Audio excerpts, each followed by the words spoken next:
Welcome to the Assembling Inclusion podcast. On this show, we feature different programs, individuals, and initiatives focused on being more inclusive of individual needs. We invite you to learn right alongside us. If you want some additional resources or access to our courses, please visit our website or follow us on social media. But for right now, let's get right to the episode.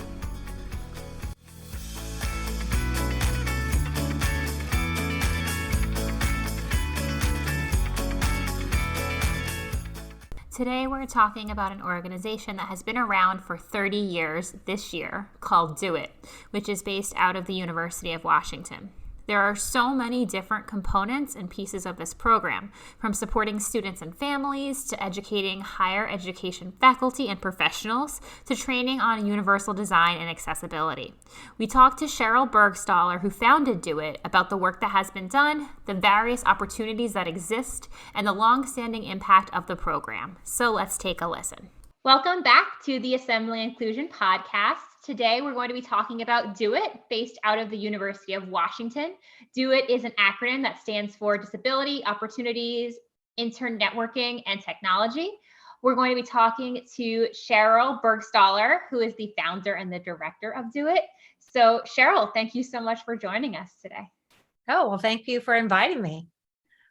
So I saw that Do It recently celebrated 30 years. Which is pretty incredible. That's been around for a really long time. Would you mind explaining the mission and the inspiration behind starting this organization? My academic background is in math and computer science, but also I have a teaching degree. And so I taught middle school and high school and at the college level, and very much like teaching and interacting with teenagers. So Do It focuses on helping young people with disabilities in high school transition to college and careers. I like working with that age group, and so much can happen during that period of time for any student, but for students with disabilities, a number of other issues that other students might not face. But my background in disability goes way back to a personal experience, several of them actually. My first husband was paraplegic, but the paraplegia was caused from radiation treatments due to cancer, and he eventually died of cancer, but he spent the last few years of his life in a wheelchair. And we went from me being a cheerleader and him being a football player as very young people in our late teens, dealing with disability, but also terminal illness at the same time. There's certainly a lot of tragedy to that, but also a lot that I learned about how people with disabilities are treated in the world. I was always in tune to that. And then I ran into a young man who was quadriplegic, 6 years old. He was trying to get into first grade. He was in special ed, but couldn't use his hands. And so they didn't think he could participate in elementary school in the regular classroom. So I helped him learn how to use a computer a long time ago now. It was an old Apple II computer. So he could prove to the school that he could participate in a classroom. And he was then mainstreamed and included in that environment. Fast forward, I ended up at the University of Washington, and I was directing the accessible technology services as well as desktop computing services at the university. I was already involved in making technology accessible to people with disabilities, but I wanted to do a little bit more. And I looked around campus and found that a lot of people that are living their passion get their own money. And so I set about learning from the experts and some experimentation on my own on how to write and receive grants. Do It emerged from that in 1992 with an initial grant from the National Science Foundation. The whole purpose of the Do It Center, which it is today, that grew from that one grant, is to increase the success of people with disabilities, but particularly as they transition to college and participate in college and then transition to careers. We tend to work with students that are like late high school, helping them transition to college. And if you look at the research, if you want to do that, or even personal experiences, a lot of the difficulties that students with disability face are those transition periods. Like they may have a really supportive high school or not actually with what they're doing, but then high school ends. And so then they get to college, but they have difficulties. They might end up dropping out of college, but there's no safety net there because it's not like a K-12 school system where somebody's there that's paying attention to you. So I saw that. I like working with teenagers and had personal interest as well, but decided to start this program. And getting into the Do It program, is much like joining an extended family. We find places for students with disabilities that are participants in our program to continually participate.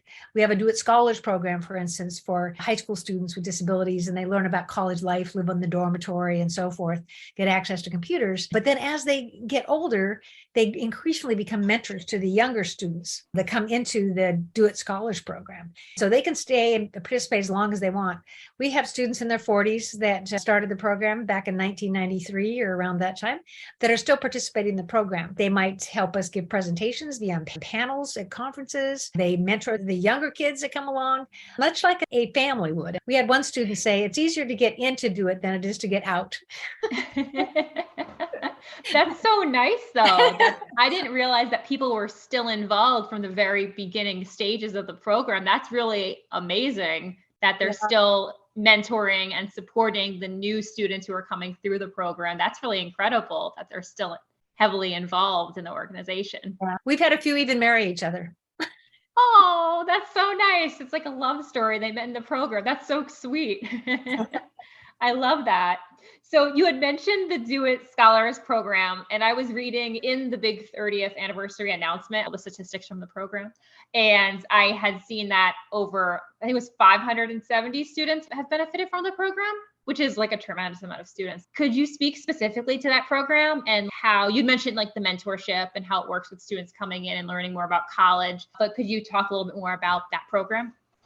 The Do It Scholars program, students with disabilities can apply after their sophomore year or junior year in high school. So we want them to still be in high school at the time. It's a competitive program. It's quite expensive to run and they don't have to pay for it. So we can only take about 20 students per year in that particular program. Then once you're in that program, you will come for 3 consecutive summer programs. One, you kind of get oriented and you learn about college life. You live in a dormitory, you have a roommate, all those things. Students with disabilities in that program, they're all types of disabilities. So some of them are obvious, students who are deaf or students who are blind or using wheelchairs, but many of them are not. We have students who are on the autism spectrum, who have attention deficit issues, health impairments, and so forth. And that's by design, which is unusual for a program with students with disabilities. We want them to become leaders in the next generation or their generation. In order to be a leader in the disabled community, we think it's important that they learn about disabilities other than their own, so they can really get a handle on how do you make a more accessible, inclusive world, not just for them and their disability, but for other people with disabilities as well. I believe strongly that if you do that, then it's a lot more accessible, inclusive for everybody else.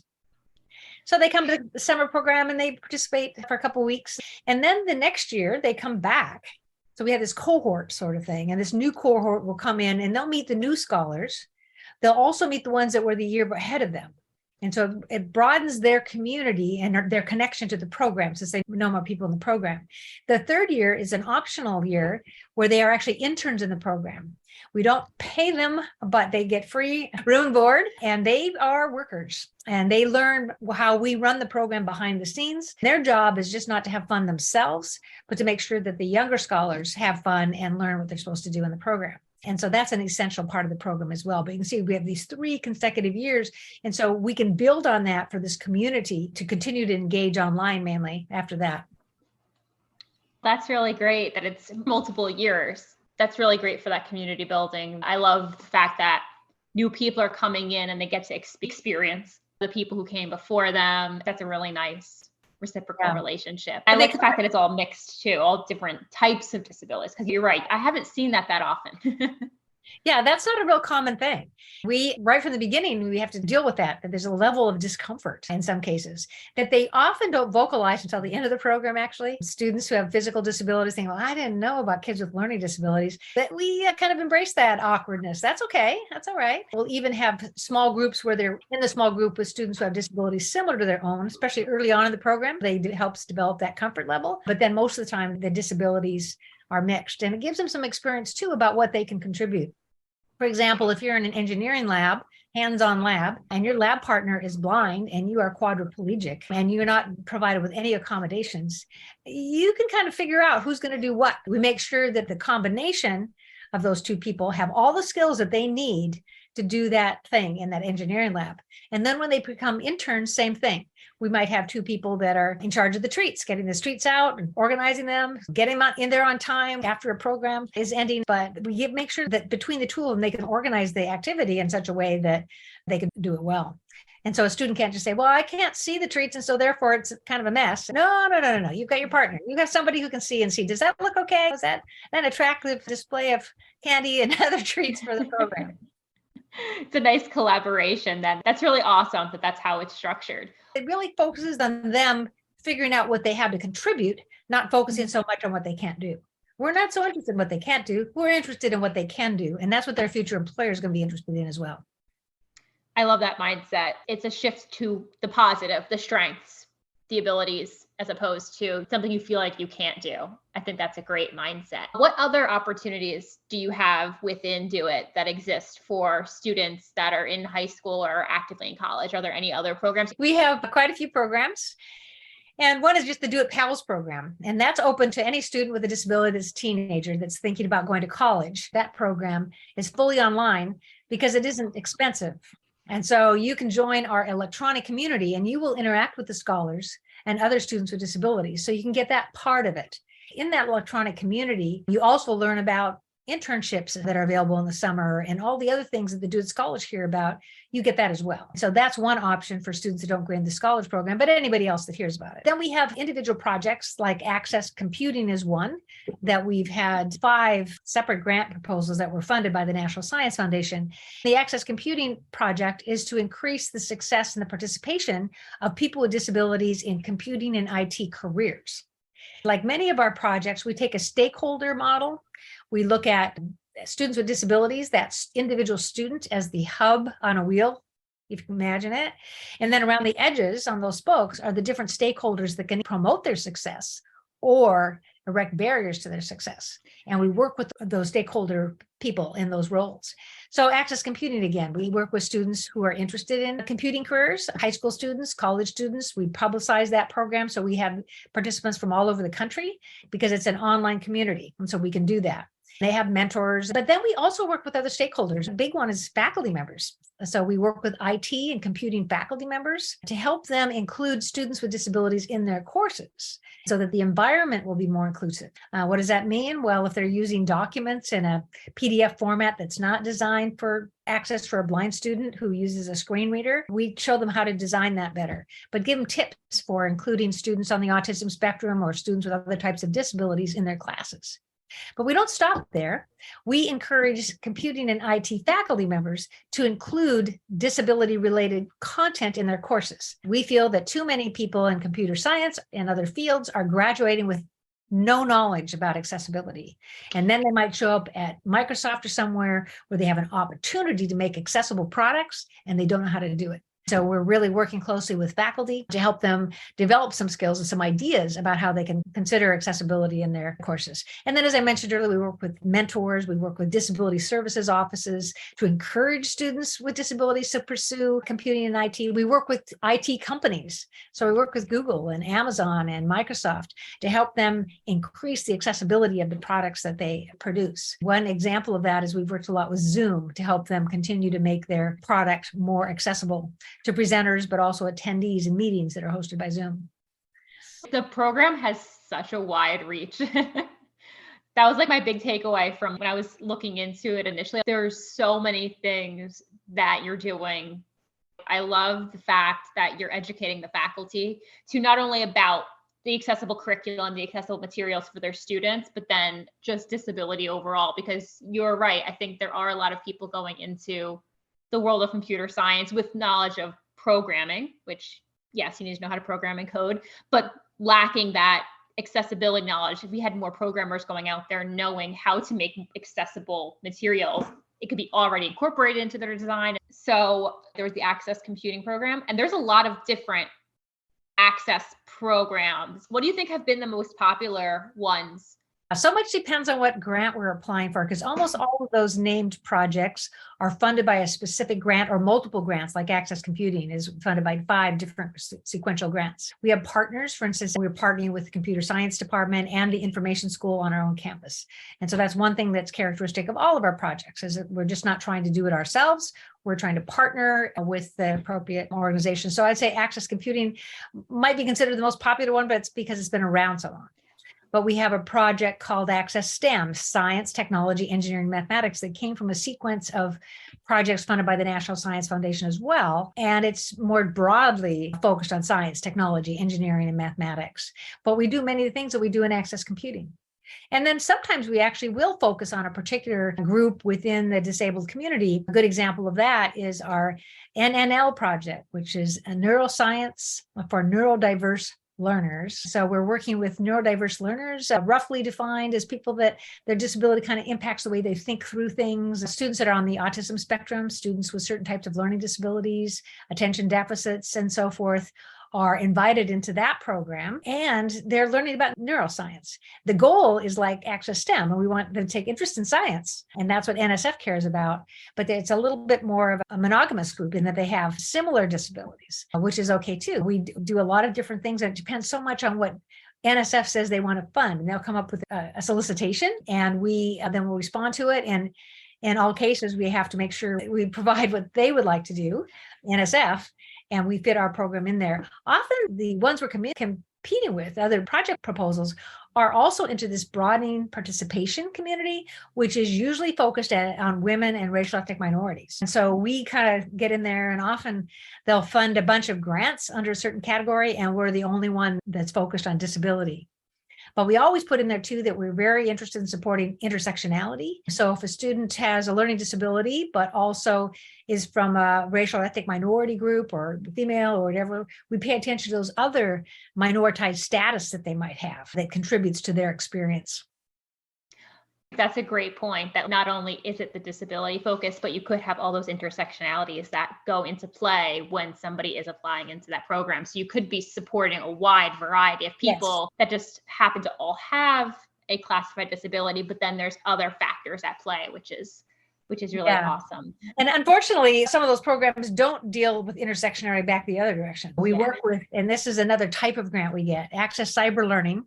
Got 2 of those grants, and it was part of a collection of grants, hundreds of them, by the way, by now, that have been funded by the National Science Foundation to create the next generation of cyber learning technology. So basically, digital technology that would be used for supporting learning. A lot of these projects are creating tools and games and so forth that can be used, for instance, by elementary students and maybe high school students to get them into STEM. We have had grants to help those projects make their technology that they're developing accessible to students with disabilities, because that often isn't the case. They don't think about it, I think, is the main thing. And other times they just think that it's going to be too complicated. We try to assure them that, first of all, you don't have to deal with everything all at once, particularly in a small grant, but at least give it some thought. Just pause and think, how could we make this game accessible to a student who's blind, or one who is deaf, or one with a mobility impairment? And even if they can't fully work on the accessibility piece, to at least acknowledge that in the articles that they publish, the research articles, which they all do, under a limitation of their study. And say this was a small pilot project and we didn't deal with accessibility, but that's something for future research. Even just the consideration of just pausing to say, what are some barriers that could exist as I'm creating this? That would even be helpful just to get started. What might be an issue for somebody if they're trying to access this program, and then thinking about solutions for that. But that's impressive that there were so many grants that have been involved in this program so far. It's nice to get them to open that door, and also to reassure them they don't have to have all the answers. I mean, in their future grants, maybe they'll think about including someone on their team that knows about accessibility. But a lot of these grants are very small, and they just might have a couple of research students working on the research. And so being a grant recipient myself, I know there are limitations, but they might, as you said, just at least reflect on it. Reflect on that as a limitation of their study. There are many other limitations they have, but the main one is how much money they get and how much time they can spend on it. So just put that on your list, at least. So I did want to ask you, you had mentioned when you talked about some of the programs that they're online, so you have the online community, so it's not as financially restrictive and is open for people because people can just go online and network and have informal mentorship that way. I also noticed that you have a lot of communities of practice specifically for educators through Do It.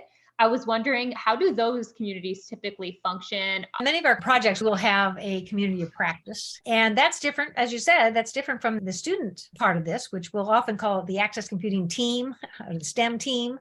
I like using that team to kind of tell the students they're in this together. But we like the other stakeholder groups in our stakeholder model to have an option to engage as well. I'll just give an example of one project we're working on right now. It's called Access Advance. And Advance is a program within National Science Foundation to increase the participation of women faculty in the STEM fields. So these are post-secondary professors in STEM. They want to increase the number of women in those fields, and we have a long way to go, frankly. Our project, not surprisingly, Access Advance, is we're working to increase the participation of women faculty members who have disabilities. And so we have a community of practice there, and the community of practice is very open. If you go to our website and look at communities of practice, you'll see quite a number of them, and Access Advance would be one. So it's open to people who are participating in that project, but also anybody else that learns about it, that wants to talk about the issues surrounding barriers and solutions within STEM fields for women who have disabilities. And many times what comes of that community, besides the engagement, is they might be targeted then for a future grant in that area. So we now have this group of people that have been with us for a few years and say, hey, we're going to write a grant on such and such. Do you want to partner with us in that? So that's part of it. We keep that community going. We do it in such a way, too, that if we didn't get future funding, the community doesn't have to die. The community's there.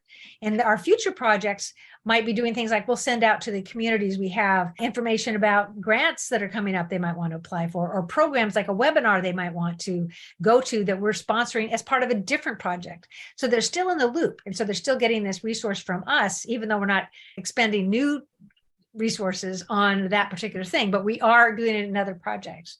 And then we usually create a publication, actually a number of them, perhaps a video, like Access Advance. We created a video. Guess what? Female faculty members in STEM who have disabilities talking about their experiences, not only the challenges they faced, but also what advice they give to departments in STEM to make sure their programs are more inclusive of people like them. And then we create a printed publication, which is, in that case, we have one on how to make your STEM department more inclusive of faculty members with disabilities. At first, when we drafted it for women faculty with disabilities.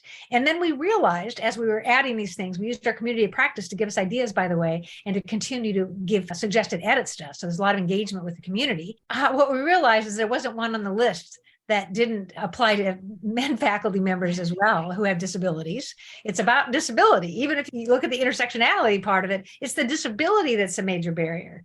We've even done some research in that area about interviewing women with disabilities who have been successful in STEM. Was it being female, a woman, that was the big issue, or was it the disability? And by far, disability is the one that weighs the heaviest on the scale as being a barrier for them. And so that wasn't a big surprise, but now we have that publication. We put it up on our website. Anybody can use it. There's a statement in there saying this is a work in progress. If you have other suggestions you want that we should put on the list, or you have an edit that you suggest, please let us know. We don't get a lot of feedback, but we do get feedback. And sometimes somebody has a knee-jerk reaction because of the way we described a particular disability or something. We want to know that. Because if they did, then maybe somebody else will too. And so can we just, word that a little differently? So we have a lot of things that are on the ongoing basis.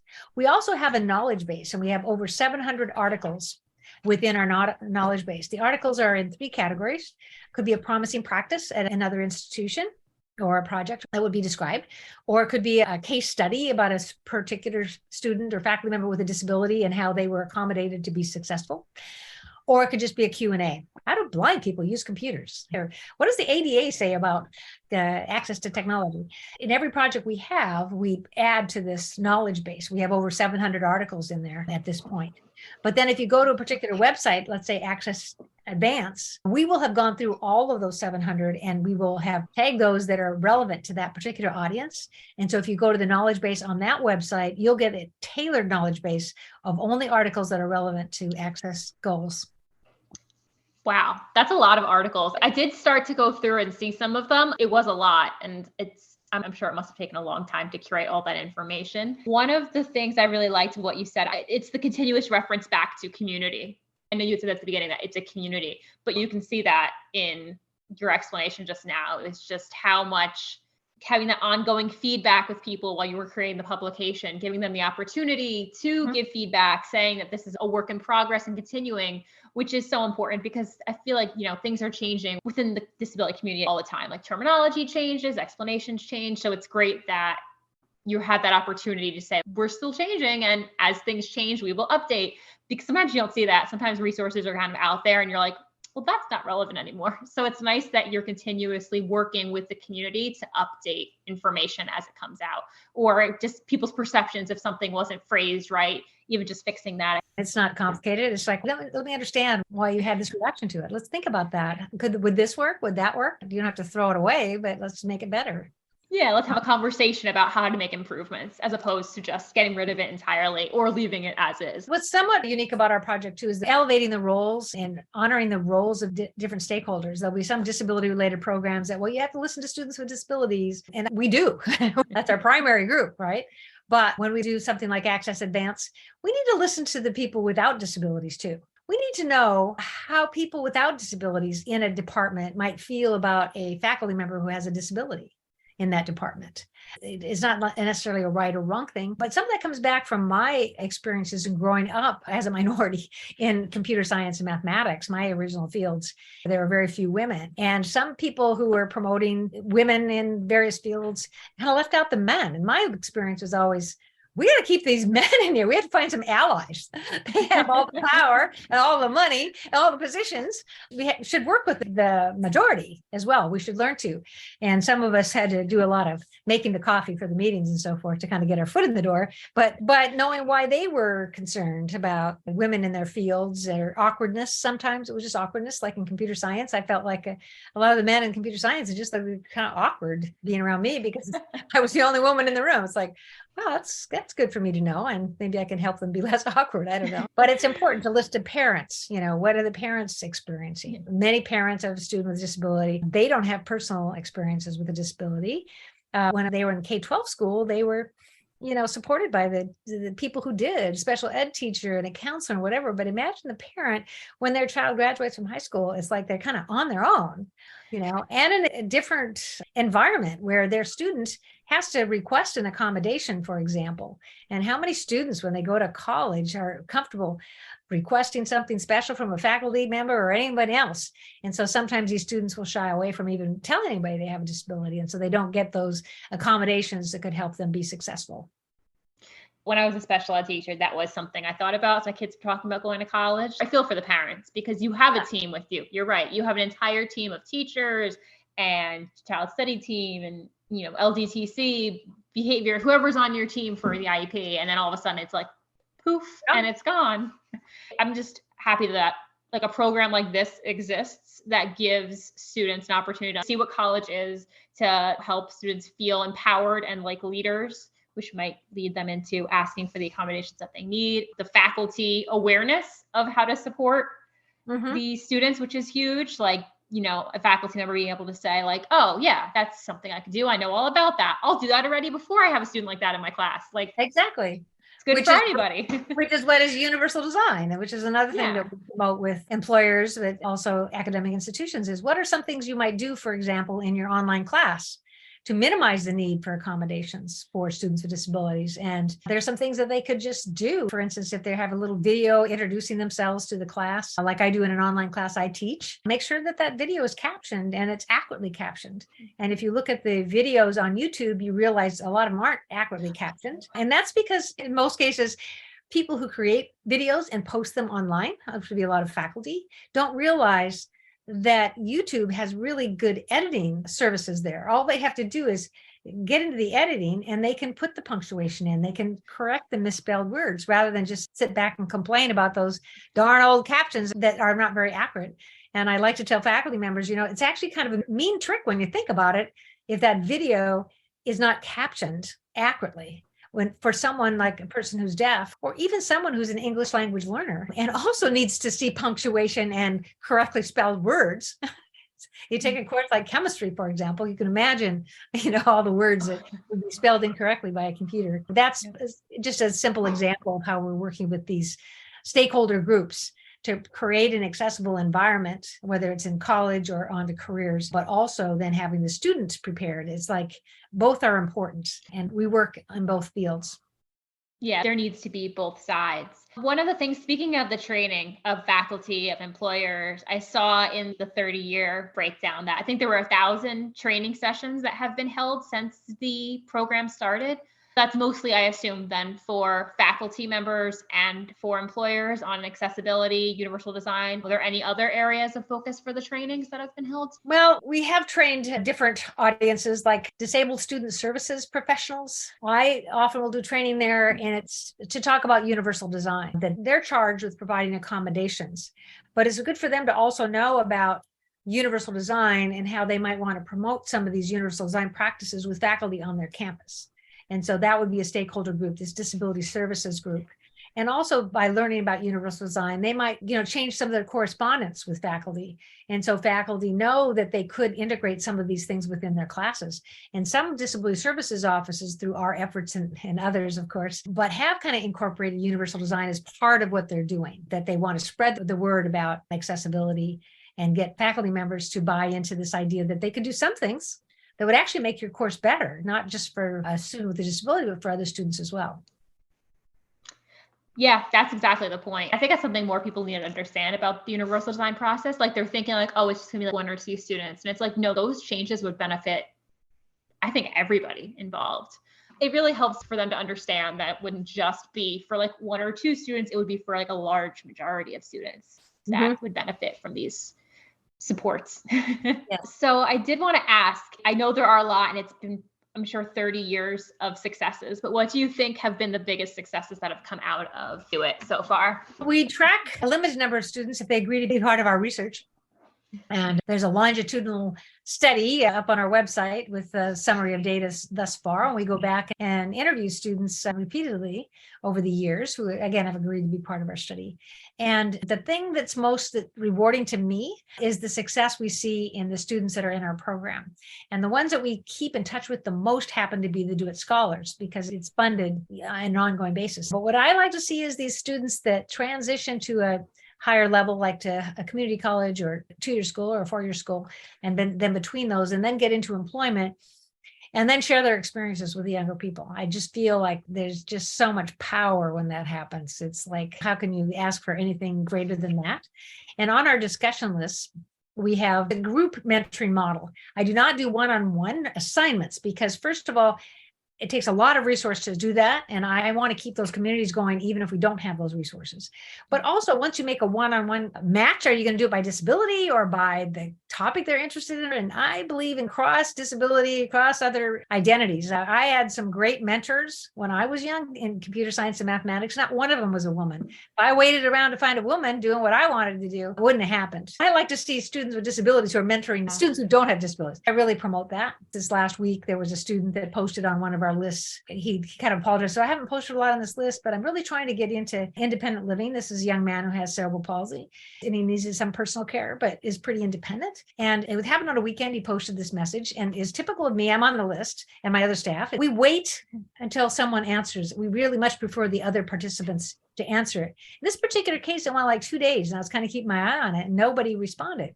And I thought it was in part because he just made it so general. And so I responded. I said, it's just a great question. And it comes up so often about how to be fully independent and so forth. And I know there are a lot of people that are interested in this topic. Can you be a little bit more specific about exactly what you're trying to do? What kind of living situation you'd like to have? But almost on cue, he did that, by the way. 2 other students, they're in their 40s now. And I haven't seen them post for a while. And all of a sudden they're on it. It's like they knew mom was there that I posted this message, and the message was as much to them as it was to this other student. It's like, come on, we're a community here. And so I then could just back off. And then those 2 posted some very specific, concrete suggestions. Some other kids chimed in. Some were younger, saying that they were trying to do that too. And that's the type of community we are. We're not like a social service where you have the student that has the need and us that have the service. It's a community. And as I mentioned before, it's much like a an extended family, Uncle Joe that you only see on Christmas or Thanksgiving once a year, but he gives you some good advice about engineering or something. And it's kind of like that. And everybody has a chance to participate. We do allow other mentors too. So anybody interested in participating, there is a mentor application on the website. We have kind of two sections when it comes to people participating. And that's one, people that are part of these stakeholder groups, kind of the institutions and people who are not themselves the person with a disability, and they can be mentors in the program, can apply. It's fairly easy to apply, and they don't have to have a disability. They just have to be interested in contributing to these young people and their success. But then they also, as I mentioned earlier, can join a community of practice. It tells you how to join them, and you can join. It probably was sponsored by some project that we have now or we had in the past. And then if you look at another link, it's programs for students. And there I mentioned the Do It Scholars Program. It's now just for Washington State students. It used to be national when it was funded by the National Science Foundation for many years. And then they funded a project for us to institutionalize that practice. And so we had to find a way to keep it going. And I was successful in getting money from the state of Washington. And it was to keep that program going and to use that programmatic funding to write other grants. And that's one of the reasons we have some time we can spend in getting more grants to come into this project, as we can use that funding as well. And then there are other things that students can be involved in. I mentioned the Do It Pals earlier, but a lot of these projects like Access Computing do have a student community too. It's called the Access Computing Team. You'll see team on there when it's a student thing. And those students too, many of them have graduated from college now, and they're in employment situations and telling us all about what it's like to work at Microsoft or Google or someplace like that. That's really incredible. I love the community aspect so much. I think that's so great to have. It's almost like an informal mentorship. It's just whoever's there and can answer is there to support. I'm sure people come back and say, like, I've been through this, and somebody being able to see like themselves then in that future position because they see someone like them in that role. I think that has to be really incredible. And then just to have the support and the backing of somebody in the community who's there to help you and guide you is really incredible. We'll provide funding for some other activities as well. For instance, if a faculty member wants to have a panel in their classes, we often recommend that if they don't have any disability experiences, to just themselves, and they're not sure how they're going to include it in their classes, but invite a group of people, maybe 4 people with different types of disabilities. And they basically answer a few questions like, what was their experience in high school and college, and what accommodations do they get, and what advice do they give to faculty members? And if it's an engineering class, what advice do they give to designers to make products more accessible to them? And we pay the students, we'll give them a stipend for doing that. And we will even provide a facilitator if that's necessary, because we found many times the faculty members are kind of uncomfortable just even facilitating the panel. So we'll send someone. And if it's in person, like on our own campus, it's usually someone who has a disability as well. It's one of these older participants. And so they get paid as well, but they facilitate the panel. And we think that's a good way to get that word out. And so even faculty members across the country, even if they're not in our projects, we can fund a panel for them. We have some money that we've set aside where if they want to get a panel going, and they often say, well, I don't even know how to find these students. So, well, we'll find them. And what we tend to do is write a nice little invitation for anybody who wants to be on the panel. They usually get back to that faculty member, but they could get back to us. And the Disability Services Office, who will never give you the names of who is registered there, usually have a distribution list. And they're more than happy to let those students know of an opportunity. And then they're out of it. They're not going to engage with us or them.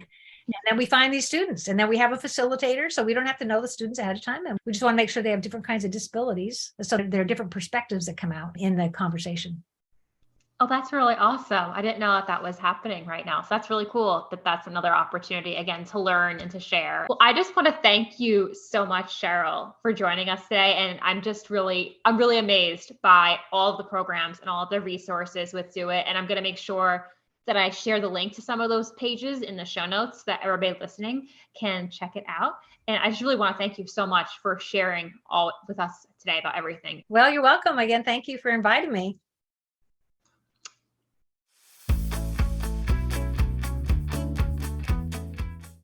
Thanks for listening to this episode of the Assembling Inclusion podcast. I hope the information in this episode taught you something new, gave you a new idea, or showcased a new perspective. If you liked the episode, feel free to leave us a review or comment. If you have a recommendation for an individual or an organization who would make a great guest, you can message us on Twitter or Instagram, or send us an email at assemblinginclusion@gmail.com. See you next time.